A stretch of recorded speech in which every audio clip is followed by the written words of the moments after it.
a chance to enjoy a little bit of Crown afterwards. What was the celebration like in the Arians house? Yeah, it was really good. I mean, by the time I got home, it was too late. But it was just awesome. It's so weird, we take 2 planes now, so we didn't have the whole team on the same plane. But the guys on our plane had a good time, and the crowd was outstanding. It was unbelievable when we pulled up and saw the mayor and everybody else out there. It was great. It was a great feeling to see them so excited. We'll go to Joey Knight. Coach, Leonard Fournette got kind of emotional last night just talking about his journey this year.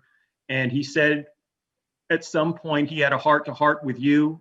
Can you just tell us how proud you are of him and how far he's come this year, and just share with us what you care to about that heart-to-heart? Yeah, and it was, it's very, very hard when you're a superstar and you're the focal point of an offense, and you come to a team and you're basically a role player for a while. It's hard. It's a very hard role to accept.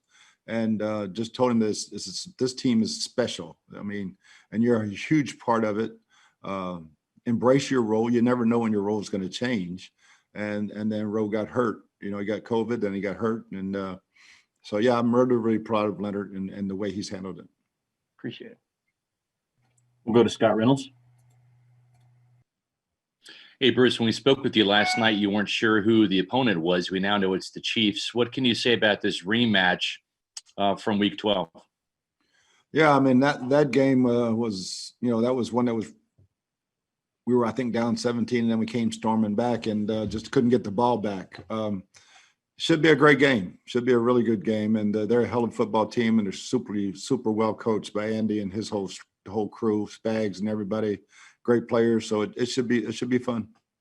You actually finished with a better away record than you had a home record. Obviously, the last 3 games on the road in the playoffs. But just speak to to any type of advantage you might have, playing the Super Bowl at Raymond James Stadium. I think the big advantage is, we stay in our own beds and sleep here and just do our normal routines. Nothing's out of the ordinary until we hit the media sessions next week. But everything else, just to be able to stay in your routine, sleep in your bed, and all that stuff I think it's a huge advantage. Thank you, Bruce. You bet. We'll go to Ira Kaufman. All right, Bruce, 2 months have gone by, so you can finally tell the story, Mr. Arians. What the heck did you do or say to this team when you were 7-5? You just lost to the Chiefs. You're going into the last quarter of the season. You haven't lost since, Bruce. What the heck happened during that bye week? Just a little bit of looking inside and knowing this is a really good football team. We lost some close games to some really good teams, and we have to find a way to win. And it's going to take everybody. There's things that are going to happen, but if everybody just digs a little bit deeper, we'll figure out ways to win games. And once we get going, we're going to be hard to stop. And Bruce, with Shaq Barrett and JPP playing such prominent roles yesterday, is that a coincidence that was the day Vita Vea came back to the lineup? It helps. It helps to have Sue and Vita, and that's for sure. But those guys, they allowed us to just play a little bit of deep zone stuff, and the front four was fantastic. They really got after them. We'll go to Sarah Walsh. Hey, Bruce, this is obviously a different Super Bowl for so many reasons. And I'm just curious, because you have been there before. If you're on the Chiefs side of things and you don't fly down early the way they're doing it, you mentioned staying in your own bed, and they're going to do that more so than they would at a normal Super Bowl when you fly down the week before. How much of an advantage, or is it at all at this time of year, to have these 2 weeks in your climate and your temperature? Does that matter? Would you prefer, like, if you were on the other side of things, to be in your own bed, or is it an advantage for you guys that they don't come down until late? Yeah, I think it really helps them. Normally when you get to town at the Super Bowl, everybody's pulling and tugging. You try to get everything done the week before, and then when you hit town, you got all the media obligations, and your practice and your game plans are all put in. I think it's a great advantage for them. It's just an away game. They get to do their normal prep just like we do. So nobody's going to get tied up in all that stuff. I guess on the flip side of that, though, you guys have your guys at home, and I know they've done a good job this year of being careful. I mean, when you talk about like distractions, I mean, they're at home, so you can't even really sequester them in that way. How much do you think about that and the distractions you have playing at home with family, friends? Yeah, I think our guys have done a great job of being accountable to each other with COVID all year, and we'll continue to do that. Talked about, family and friends testing before they ever enter your home, and make sure get everybody tested and be very smart about it. We'll go back to Jenna Lane. Hey, Coach, in covering you over the last 2 years, there's a few things that stand out. You're not afraid to be bold.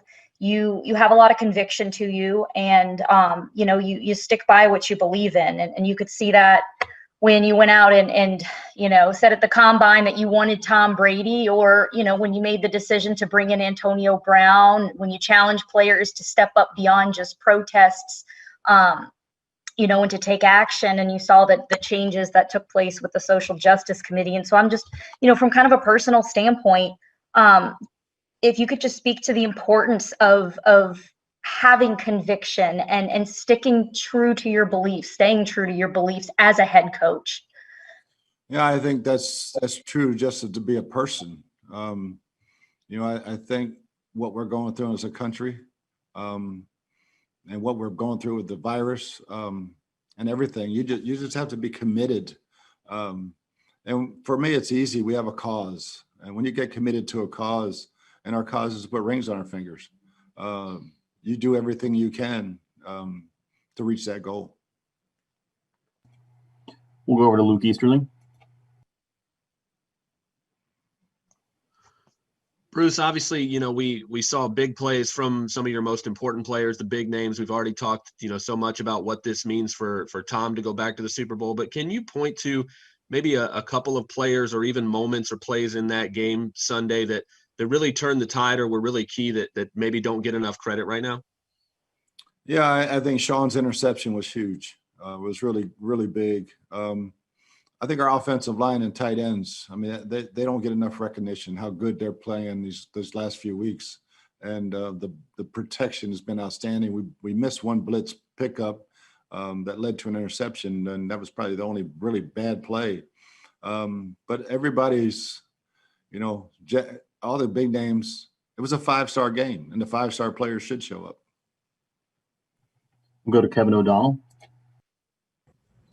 Hey, Bruce, you've got another rematch. Obviously, you had one with the Saints and then Green Bay. Now it's Kansas City again. Do you prefer facing a team in this situation that you've already seen during the regular season? Does it make the preparation a little bit easier, or do you have to he thinks, she thinks that way? Yeah, I mean, you go back, you look at the game and what matchups you had. And so, yeah, this one's, again, familiarity helps. I'm not really excited playing Tyreek Hill and Kelce and Mahomes. That's a formidable challenge, but our guys will be up for it. Go to John Romano. Hey, Bruce, when you looked at this team 2 years ago, what was the first thing you thought needed to happen to reach this point? Was it personnel? Was it mindset? Was it teams? What did you want to change first?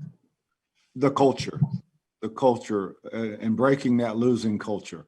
And we got so close our first year to getting 8-8 or 9-7. But to set that culture and to build a defense that could win championships. And we had a lot of the pieces here on defense. And how do you go about changing the culture?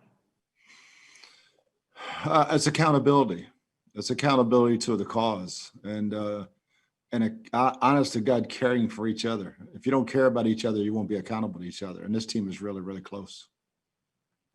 We have time for a few more. We'll go over to Steve Isbitz.